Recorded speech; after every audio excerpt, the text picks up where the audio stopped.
नवदा भक्ति का विचार करते हुए, चिंतन करते हुए कई बार व्यासपीठ से निवेदन किया गया कि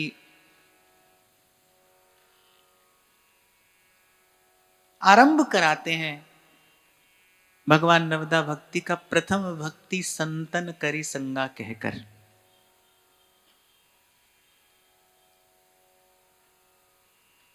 और फिर उसके बाद श्रवण कीर्तन स्मरण अर्चन वंदन आदि अनेक अनेक सोपानों को पार करती हुई ये भावना अंततः पहुंचती कहां है? नवम सरल सब सो छल हीना, मम भरोस ही हरस नदी। नवम सरल सब सो छल हीना, मम भरोस ही हरस न दीना। नवम सरल, कल यहीं पर हमने चर्चा को विराम दिया था कि सरल हृदय के लिए सरल मार्ग है और सरल मार्ग का सुख सरल हृदय व्यक्ति ही ले सकता है। कल मैंने आपको कहा कि ये जितनी भी बातें हैं, ये जितना भी कहना सुनना है, केवल एक ही बात बताने सुनाने समझाने सिखाने के लिए है। केवल एक बात, उस एक बात को हृदयंगम कराने के लिए ये सारा प्रयास है। और वो एक बात क्या है? हरि हरि बोल प्यारी रसना। हरि हरि बोल प्यारी रसना। नामदेव जब भगवत धाम को प्रयाण करते हैं तो बस यही बात सार स्वरूप संसार को बताते सुनाते हुए जाते हैं। गोविंद वना गोपाल गुणा, गाए लेरे मन गोविंद गुणा। गोविंद गुणा गोपाल गुणा, गाए लेरे मन गोविंद गुणा। यही बात रूपदास जी कह रहे हैं कि दुर्लभ निधि देखत सुनत, सो आवत उर नाही, जिन धर्मन में कष्ट बहु हठ ठानत मन माही। अर्थात जो मार्ग बड़े कठिन हैं, क्लेशों से भरे हैं और अंत में भी द्वंद्व के अतिरिक्त जीव को कहीं ले जाकर नहीं छोड़ते, बोले उन्हें तो व्यक्ति बड़े चाव से करता है। पर देखो प्रगट जगत में जगमगे वृंदा विपिन अनूप। सेवक जी महाराज कहते हैं कि ललिताधिक श्यामा अरुश्याम, श्री हरिवंश प्रेम रस धाम, नाम प्रगट जग जानिए। वे नित्य विहार ही श्री हरिवंश नाम के रूप में प्रकट है। ये श्री सेवक जी महाराज का वाक्य है। ललिताधिक श्यामा अरुश्याम, श्री हरिवंश प्रेम रस धाम, नाम प्रगट जग जानिए। नाम प्रगट है, धाम प्रगट है, राधा वल्लभ लाल प्रगट हैं, श्री यमुना जी प्रगट हैं और इन संतों के मुख से वृंदावन की महिमा प्रगट है। इन संतों के मुख से इस वृंदावन की महिमा प्रकट है। ये सब प्रकट होते हुए भी यदि किसी को अपने कल्याण का ये अत्यंत सरल मार्ग दिखाई नहीं पड़ता तो फिर क्या कहना चाहिए? नैन अछत दीसत नहीं, यह माया को रूप। नैन अछत दीसत नहीं, यह माया को रूप। अच्छा, यहाँ ये कहने का एक और तात्पर्य भी कि जिन धर्मन में कष्ट बहु हठ ठानत मन माही। अर्थात मुझे ऐसा लगता है कि जिस भी भाव में प्रेम ना हो, जिस भी भाव में प्रेम का स्पर्श ना हो, वो कार्य श्रम परिश्रम ही तो होता है और उसको करने में कष्ट होता ही, उसको करने में कष्ट ही तो होता है। संसार में भी देखो, व्यवहार में भी देखो, अगर किसी के प्रति आपका प्रेम है तो उसके लिए कुछ करना परिश्रम नहीं होता, उसके लिए कुछ करना आपके हृदय को सुख देगा। एक सुखानुभूति होती है, सेवा में एक सुखानुभूति है, पर सेवा के लिए स्नेह और आत्मीयता का होना आवश्यक है। एक छोटा सा उदाहरण मैं आपको दूं, अस्पताल में कितने रोगी पड़े होते हैं, पर आप किसका पता लेने जाते हैं? जिससे अपनापन है। अरे एक और बात कि आप उन सब रोगियों को देखकर, यदि आप उदार हृदय हैं तो आप उन सब रोगियों को देखकर उनके स्वास्थ्य के लिए शुभकामना अवश्य कर देंगे, प्रार्थना अवश्य कर देंगे, पर सेवा तो फिर भी आप उसी की करेंगे जिससे अपनापन है। अपनेपन से ही सेवा होती है, और इसी अपनेपन में ही जो थोड़ा घना संसार में सुख दिखाई पड़ता है ना, बस इसी अपनेपन में ही है। आप देखो, संबंधों में भी देखो, अगर अपनत्व समाप्त हो जाए तो वो संबंध फांसी के फंदे जैसे हो जाते हैं, उनका निर्वाह करना कितना दुष्कर हो जाता है, नारकीय हो जाता है जीवन। इस अपनत्व के अभाव में, इस हित के अभाव में संसार का ये लौकिक व्यवहार भी, ये भी बड़ा क्लेशकारी हो जाता है। तो ध्रुवदास जी यही संकेत कर रहे हैं, जिन विचारों में, जिन सिद्धांतों में ये प्रभु से अपनापन नहीं है, वो धर्म, वो रीतियां कैसे भी हों पर हैं क्लेशकारी। और मुझसे कोई पूछे तो मैं तो कहता हूं भाई, दो ही बातें हैं संसार में, या तो स्वार्थ है या परमार्थ है। तीसरी वस्तु तो यहां दिखाई नहीं पड़ती। या तो स्वार्थ का संबंध है या परमार्थ का संबंध है। तो परमार्थ के अतिरिक्त जितने भी नाते हैं, परमार्थ के अतिरिक्त जितने भी संबंध हैं, उन सब में आरंभ में भी कष्ट है, मध्य में भी कष्ट है और अंत में भी कष्ट है। और कभी सत्संग की कृपा से विवेक जगे तो कहीं इधर उधर देखने की जरूरत नहीं है। मैं तो कहता हूं अपना जीवन सबसे बड़ी पुस्तक है। अगर किसी को पढ़ना आए ना, तो जीवन सबसे बड़ी पुस्तक है। जो अनुभव आपको पुस्तकें नहीं दे सकती, वो अनुभव आपको जीवन देता है। और मुझे लगता है कि वास्तविक अनुभव जीवन का, जीवन जीकर ही सीखा जाता है, कह सुनकर नहीं। जो पुस्तकें नहीं सिखा सकती, वो आपको एक अनुभव सिखा देता है, एक अनुभव सिखा देता है। तो इस अपनत्व के, इस आत्मीयता के अभाव में जो किया जाएगा वो क्लेशकारी होगा। और इसका अनुभव कहां से लीजिए? अपने जीवन से लीजिए। जीवन में घटने वाली छोटी बड़ी जितनी भी घटनाएं हैं ना, वो आपको कुछ ना कुछ सिखाने बताने के लिए ही हैं। ये जीवन एक प्रयोगशाला ही है। अनुभवी जनों ने जीवन जीकर ही जीवन का अनुभव प्राप्त किया है। एक संत के मुख से मैंने ये बात सुनी थी कि उनके पास एक योग्य व्यक्ति आया, योग्य माने विद्वान, खूब उसकी रुचि थी अध्ययन में, खूब उसकी रुचि थी साधन में, लेकिन पता नहीं क्यों वो तत्व को ग्रहण नहीं कर पा रहा था। तो संत ने कहा कि धर दे ये सब पुस्तकें और जा किसी साधु का जीवन ग्रंथ पढ़। और किसी साधु का जीवन ग्रंथ पढ़ अर्थात किसी साधु के संग रह जाकर उसे जीवन जीते हुए देख। यही है किसी संत का जीवन ग्रंथ पढ़ना, माने सत्संगति करना। ये किसी संत का जीवन ग्रंथ पढ़ना। और मैं आपको विनम्रता पूर्वक की बात कह रहा हूं भाई, कि अनेक अनेक पोथी पुस्तकें जो नहीं सिखा सकती, वो सत्पुरुष का संग आपको बता देता है। ज्वलंत उदाहरण है इसका हमारे श्री हरिराम व्यास जी का जीवन चरित्र। उन जैसी पुस्तक किसने पढ़ी होगी और उन जितनी पुस्तक किसने पढ़ी होगी, पर मन का संशय भागा नहीं, द्वंद्व समाप्त नहीं हुआ। और एक क्षण का संग, ध्रुवदास जी कह रहे हैं ना कि एक क्षण का संग हृदय में भक्ति उत्पन्न करा देता है। सेवा और तीरथ भ्रमण फलत है काल ही पाए, और भक्त संग को एक छिन देत भक्ति उपजाए। बस एक क्षण का श्री महाप्रभु जी का संग प्राप्त हुआ और व्यास जी गा उठे कि जब रसिकन कृपा करी तब पाए हरिवंश, और जब हरिवंश कृपा करी मिटे व्यास के संश। और मैं तो कहता हूं बुद्धिमान व्यक्ति हो तो अपने ही जीवन से सीख लेता है, अपने ही जीवन से सीख लेता है। और मैं तो यह भी कहना चाहूंगा, जो अपने जीवन में घटने वाली घटना से नहीं सीखता, उसे कोई नहीं सिखा सकता, उसे कोई नहीं सिखा सकता। इसलिए भाई संतों का कहना तो यही है, ये सीधा सरल मार्ग भक्ति मार्ग के आचार्यों ने अस्मदादि जीवों पर कृपा करके प्रकट कर दिया है। अब बस चलिए, इसमें कोई कष्ट नहीं है।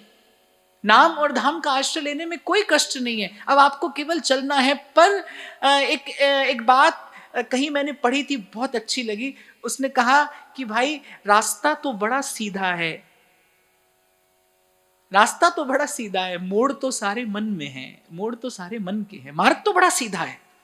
हमारा मन इतना कुटिल है कि ये सीधे मार्ग पर चल भी नहीं पाता। इससे सीधा मार्ग क्या होगा, इससे सरल मार्ग और क्या होगा।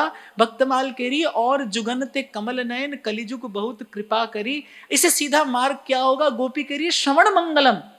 कल भी मैंने आपको श्रीमद् भागवत का एक श्लोक निवेदन किया था, पिबंती ये भगवत आत्मनः सताम कथामृतम श्रवण पुटेशु संभृतम पुनंति ते विषय विदूषिताशयम। कहते अगर कोई भगवत कथा का ही श्रवण करता रहे ना, तो कथा का श्रवण करते करते उसका अंतःकरण शुद्ध हो जाएगा। उसे कहीं नहीं जाना है, प्रभु के चरण कमल स्वयं आएंगे। ब्रजंती तच्चरण सरोवरुहंतिकम, प्रभु के चरण कमल स्वयं आएंगे और उसके हृदय में विराजमान हो जाएंगे। भाई इससे सीधा सरल और इससे सहज सरस मार्ग और कौन सा होगा। कहाँ चल पा रहे हैं हम, कहाँ चल पा रहे हैं हम। कितनी कुलाचे मारता है मन। 2 घड़ी आप माला लेकर बैठिए तो सही, 2 घड़ी भजन करने बैठिए तो सही। जहां कभी नहीं जाता वो वहां भी जाता है, जब आप भजन में बैठते हैं, जब आप साधन में बैठते हैं। ये क्या है, ये मोड़ सारे मन के हैं। अब किया क्या जाए, इसका उपाय, इसकी औषधि, इस मन के इस रोग की औषधि क्या है। तो भाई सब प्रश्नों का उत्तर एक है कि संतन करी संगा, संतन करी संगा। और ये बात बार बार नित्य प्रति आपको क्यों कही जा रही है। प्रत्येक संत की वाणी में हमने व्यास जी की वाणी का चिंतन किया, हमने ध्रुवदास जी की वाणी का चिंतन किया, हमने श्री चतुर्भुज दास जी महाराज की वाणी का आश्रय लिया। पर अगर कोई पूछे कि सब संतों ने कहा क्या, तो बात तो एक ही कही। अनेक अनेक बातें कहकर बात तो एक ही कही। भाई इस घोर संसार में, इस विषम संसार में, इस विकृतियों से भरे इस संसार में अगर सुख और शांति कहीं पर उपलब्ध होती है तो बस वो संत चरण की छांव में ही उपलब्ध होती है। यही परम पद है जिसकी कामना भगवत साक्षात्कार के पश्चात महानुभावों ने की है।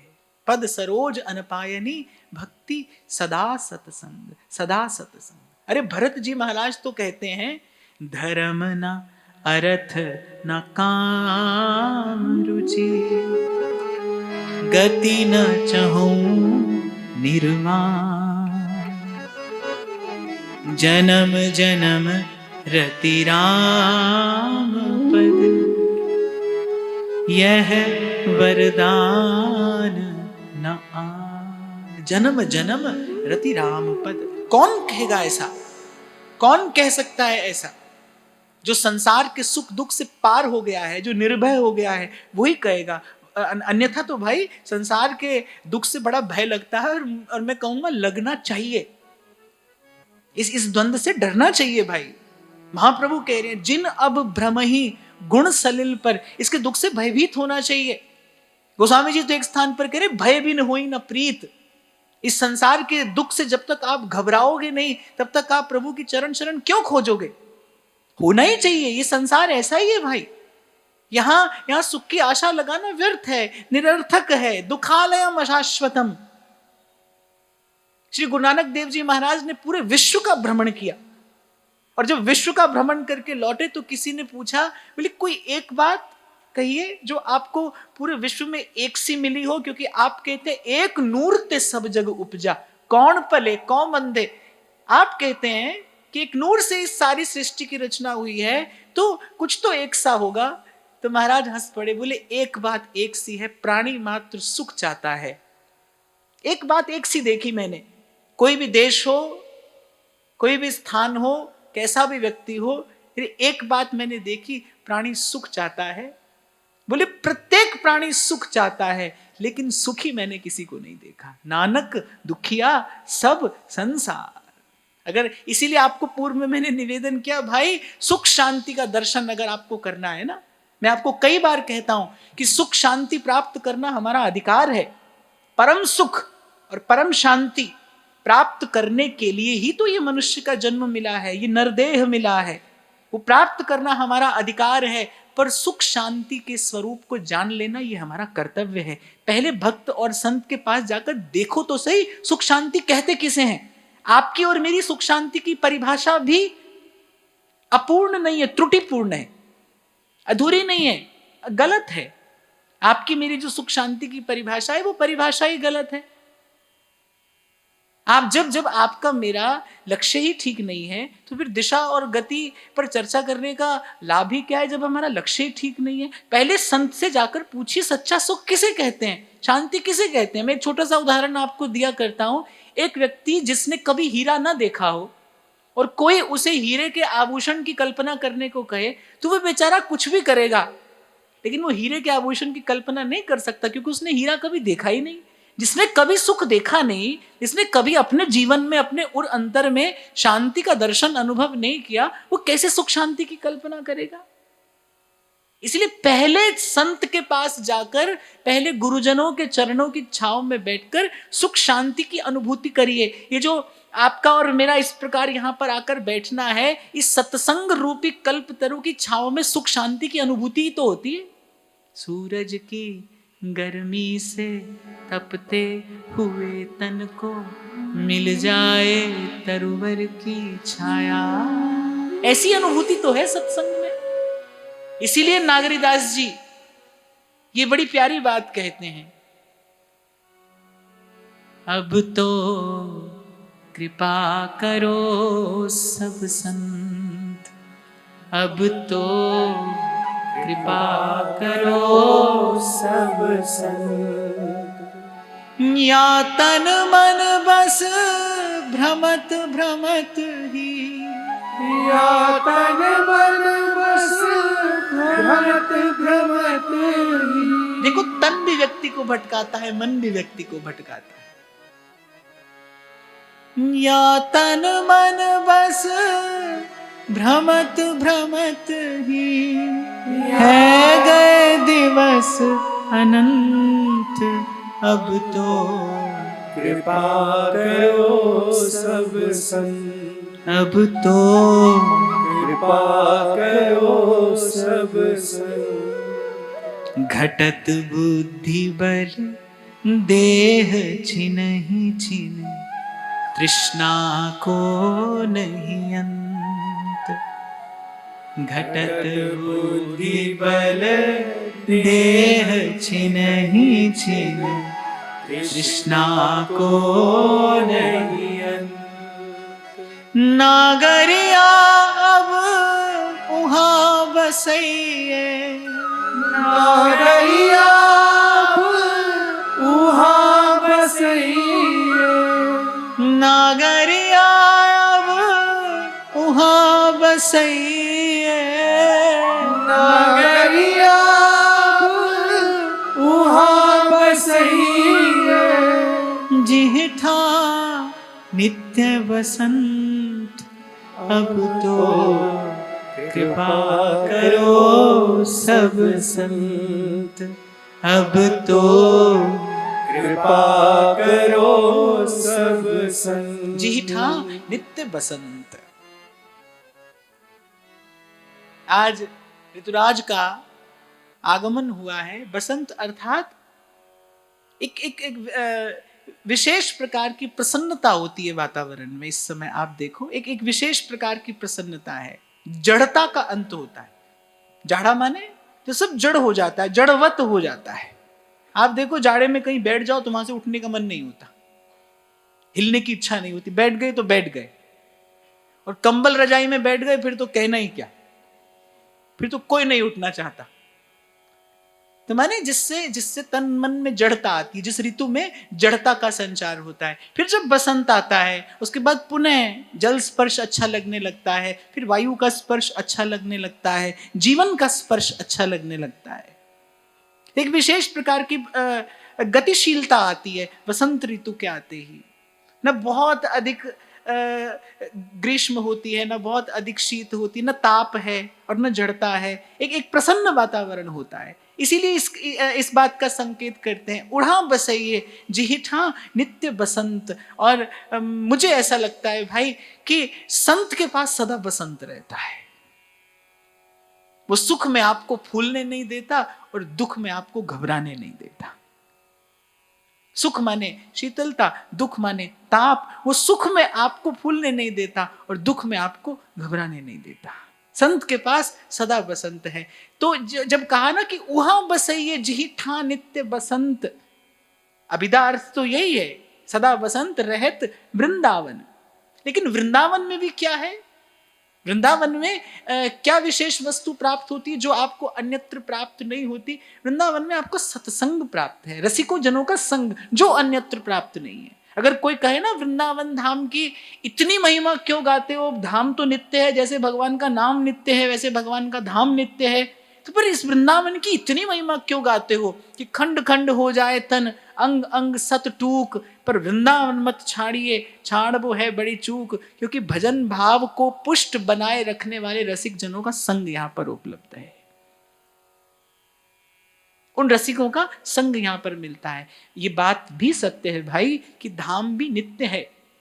कहीं रहकर अगर कोई धाम का विशुद्ध भाव से भजन करे तो धाम वहीं पर प्रकट होता है, पर भाई ऐसी विशुद्ध भावना हमारे पास है कहां? मैं तो बड़ी विनम्रता पूर्वक और क्षमा याचना पूर्वक ये बात कह रहा हूं, हम तो वृंदावन धाम में रहते रहते ये भूल जाते हैं कि हम वृंदावन में रहते हैं। क्योंकि अगर वृंदावन में रहते हुए ये स्मरण रहे कि हम वृंदावन में हैं, फिर तो सतत भजन होना चाहिए। क्योंकि वृंदावन वास की विधि तो रसिक जन यही बताते हैं कि बस के वृंदा विपिन में इतनो बड़ो सयान, और युगल चरण के भजन बिन निमिष न दीजे जान। अरे हम तो वृंदावन में रहते हुए भूल जाते हैं कि हम वृंदावन में हैं, तो बाहर रहने पर क्या दशा हो हमारी। तो मैं तो ये कहता हूं भाई, जो समर्थ हो वो तो कहीं पे भी रहकर भजन कर सकता है, पर जो हम जैसे लोग हैं, मैं अपनी बात कर रहा हूं, जो हम जैसे लोग हैं जिनसे भजन साधन तो बनता नहीं, उनके लिए तो भाई धाम का आश्रय, नाम का आश्रय यही एकमात्र युक्ति है। हाँ, पर धाम की सर्वोपरि महिमा ये है। आपको मैंने उस दिन सुनाया कि जब श्री कुंभन दास जी महाराज के साथ श्री ठाकुर जी खेल रहे हैं और मंदिर में आरती का टकोरा लगा, वो दौड़कर जाने लगे शंख ध्वनि सुनकर। श्री ठाकुर जी ने कहा, अरे किसका दर्शन करने जा रहे हो, हम तो आपके पास यहाँ हैं। तो कुंभन दास जी ने कहा, प्रभु यहाँ केवल आपका दर्शन होता है, मंदिर में आपके प्यारे वैष्णव भक्तों का भी दर्शन होता है, और आप तो किसी जीव पर प्रसन्न हो तो उसे मुक्ति देते हैं, पर आपके वैष्णव जन प्रसन्न होकर आपको ही प्रदान कर देते हैं। हरि रीझे तो मुक्ति दें, हरिजन हरि ही देत। इसलिए आपका प्रत्यक्ष दर्शन छोड़कर भी हम आपके प्रिय जनों का, आपके निज जनों का, आपके भक्त जनों का, उन वैष्णव जनों का दर्शन अवश्य प्राप्त करना चाहते हैं। तो भाई वृंदावन में ये जो प्रसाद है ना, पड़ी रहो या गैल में साधु संत चलिया, ब्रज रज उड़ मस्तक लगे, मुक्ति मुक्त है जा।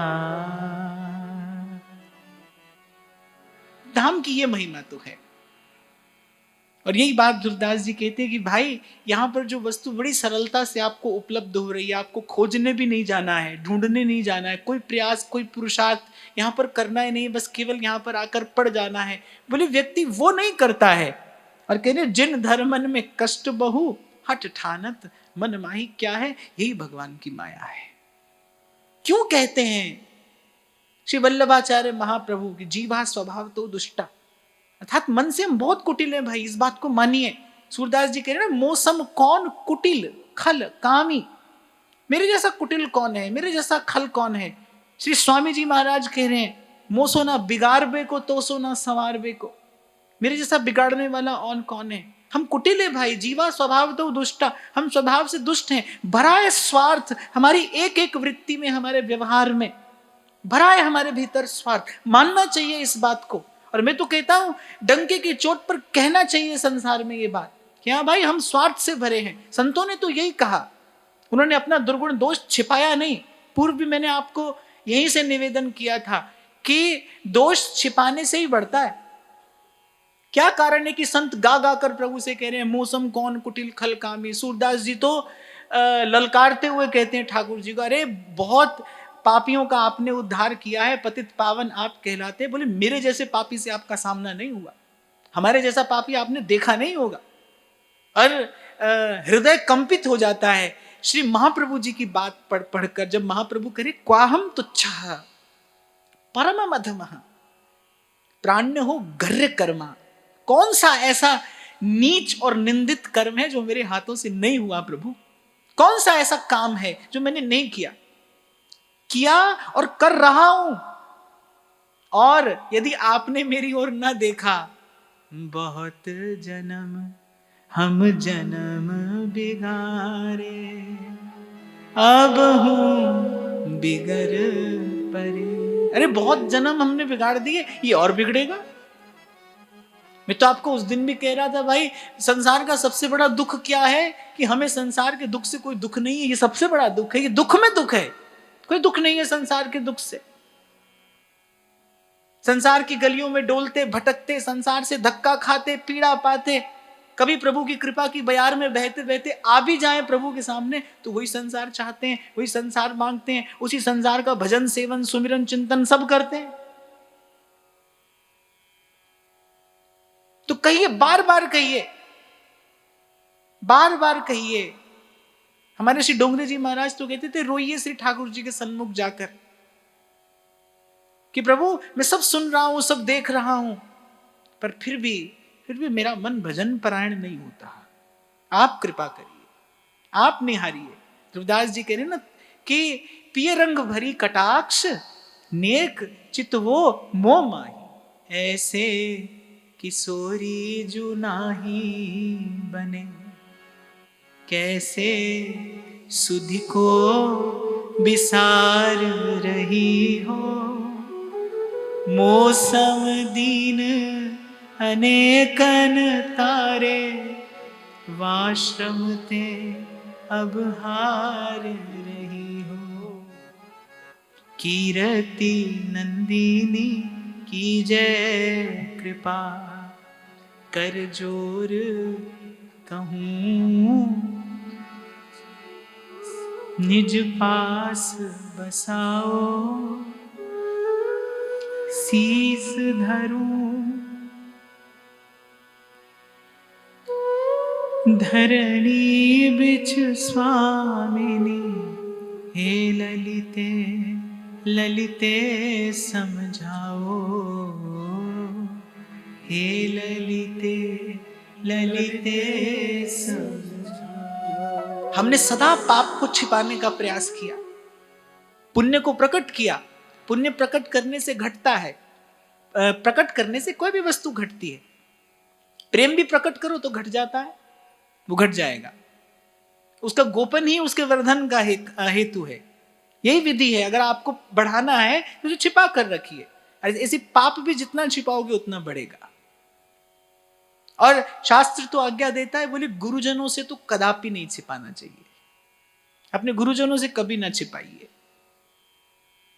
और यहाँ के रसिक संत तो कहते हैं, तरहटी गोवर्धन की रहिए, रसिक प्रीतम हित चित की बातें, गिरिधर जी सो कई तरहटी, गोवर्धन की रही तरहटी, गोवर्धन की रही।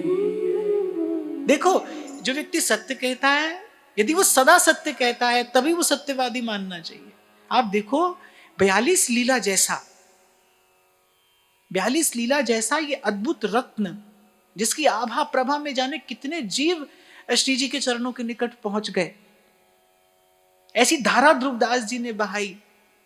क्या क्या वो हृदय साधारण रहा होगा?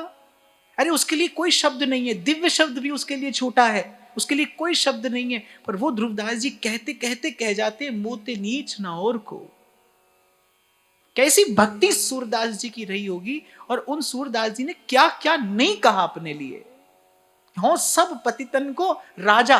सूरदास जी कह रहे, अरे को कर सके बराबरी मेरी, कौन बराबरी कर सकता है मेरी? पाप में कोई बराबरी नहीं कर सकता। प्रभु मुझ जैसा पतित आज तक नहीं आया आपके सन्मुख, मैं आया हूं।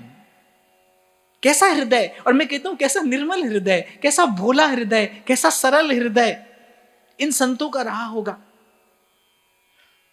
आप कभी विचार करना कि आप अपनी कितनी जीवनी शक्ति अपने पाप को छिपाने में अपव्यय करते हैं। वो कुछ नहीं करता, केवल केवल और केवल आपकी हमारी हानि कराता है।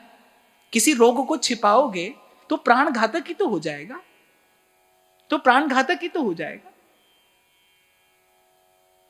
और फिर मुझे लगता है कि श्री ठाकुर जी जब कहते हैं ना, मोहे कपट छल छिद्र न भावा, कुछ छिपा देना, कुछ प्रकट कर देना, जो अच्छा है उसे प्रकट कर देना, जो बुरा है इसे छिपा देना, यही तो छल कपट होता है। और क्या होता है? इसी को छल कपट करना कहते हैं। और देखो, व्यक्ति जीवन भर बस इसी में लगा रहता है। क्या कारण है? क्योंकि संसार से अधिक न कुछ जानता है न कुछ पहचानता है। अपना भरसक प्रयास करके अंततः इसी संसार को ही प्राप्त करने की चेष्टा करता है। यही बात श्री ध्रुवदास जी ने कहा, बहुत कष्ट उठाता है, हठ ठानत मन माही, हठ करके, श्रम करके अपार कष्ट उठाता है, पर अंत में परिणाम क्या है? परिणाम केवल द्वंद्व है। संसार का परिणाम संसार। इसलिए भजिए हरि नाम सुखदाई, हरि नाम सुखदाई, मानव जन्म अमोलक पाकर, मानव जन्म अमोलक पाकर, मानव जन्म अमोलक पाकर, मानव जन्म अमोलक पाकर, उत्तम करिए कमाई, उत्तम करिए कमाई, हरि नाम सुखदाई, भजिए हरि नाम सुखदाई, हरि नाम सुखदाई। आगे कहते हैं, पांचों इंद्री साध के योग मौन व्रत कीन, पांचों इंद्री साध के योग मौन व्रत लीन, देखो भजन अनन्य बिन बाद वृथाश्रम की, देखो भजन अनन्य बिन बाद वृथाश्रम की। ले पांचों इंद्री साध के योग मौन व्रत लीन, पर कह रहे हैं देखो भजन अनन्य बिन बाद वृथाश्रम की। सोई बात मैंने आपको निवेदन की, जब तक अपनत्व ना हो, जब तक अपनापन ना हो, तब तक संसार के व्यवहार में भी आप देखो कष्ट ही कष्ट, निरा कष्ट और परिश्रम है, निरा कष्ट और परिश्रम है। लेकिन आत्मीयता के होते ही कोई श्रम सुख का कारण बन जाता है। माता को कितना सुख होता है अपने बालक को दुलारने में। एक एक ग्रास तोड़ तोड़ कर माता अपने बालक को खिलाती है, उसे जाने किस सुख की प्राप्ति होती। क्यों? अपनत्व है, आत्मीयता है, वात्सल्य है। और मुझे नहीं लगता भाई कि प्रभु के अतिरिक्त किसी से अपनापन बनाया भी जा सकता हो, क्योंकि सब लेने देने में लगे हैं भाई, चींटी से लेकर और ब्रह्मा जी तक सब लेने देने में। लेते चले जाइए, देते चले जाइए, थोड़ा लीजिए, थोड़ा दे दीजिए, थोड़ा दीजिए, थोड़ा ले लीजिए, बस यही तो है। मैंने तो उस दिन भी आपसे कहा था, ये सारी सृष्टि इसी नियम से चल रही है। जो जस करहि सो तस फल चाखा। आप करते चले जाइए, विधाता आपको देता चला जाएगा। इसलिए मैंने कहा चींटी से लेकर ब्रह्मा जी तक विधाता के यहां भी यही नियम तो है। आप करिए और ले लीजिए, जैसा करिए वैसा ले लीजिए। दया तो केवल दया निधान के दरबार में है, जहां नहीं देखा जाता जीव के अवगुण की ओर, उसके दोष की ओर। आगे ध्रुवदास जी यही कह रहे हैं, है आवे या देहते कैसे हूं दोष विसार, आवे या देहते कैसे कैसे हु दोष विशाल। जो है एक अनन्य व्रत तजत न ताहि गोपाल। जो है एक अनन्य व्रत तजत न ताहि गोपाल। इसीलिए भोली सखी कहती है, भली भली सब लेते हैं, वस्तु परख के ठीक, और खोटे दास अनाथ के तुम ही गाहक नेक। व्यास जी ने भी कहा, खोटे दास व्यास को गाहक नंद कुमार। कोई नहीं है भाई प्रभु के अतिरिक्त, कोई नहीं है जो आपके दोष की ओर ना देखे। मुझे तो प्रभु की कृपा से इसका बड़ा अच्छा अनुभव है। आपके सब गुण एक और हो जाते हैं, एक दोष आपका दिखाई पड़ जाए तो, क्योंकि संसार के भीतर सामर्थ्य नहीं है, ये सामर्थ्य केवल प्रभु के पास है। संसार दोष देख सकता है, दूर नहीं कर सकता। देख तो सकता है, पर आप बताओ वो वैद्य, वो डॉक्टर किस काम का? बीमारी देख तो ले, लेकिन दूर करने की दवा उसके पास ना हो, वो किस काम का है? उसके पास जाने से लाभ क्या है? उससे स्वस्थ होने की आशा लगाना ही व्यर्थ है। तो ये तो बता दे कि ये रोग है, लेकिन ये ना जानता हूं ठीक कैसे होगा।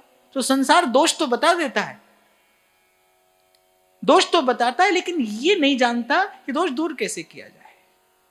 दोष दूर तो प्रभु और प्रभु के जन ही करते हैं। उन्हीं की शरण में, उन्हीं के संग रहकर जीव शुद्ध होता है, जीव निर्मल होता है।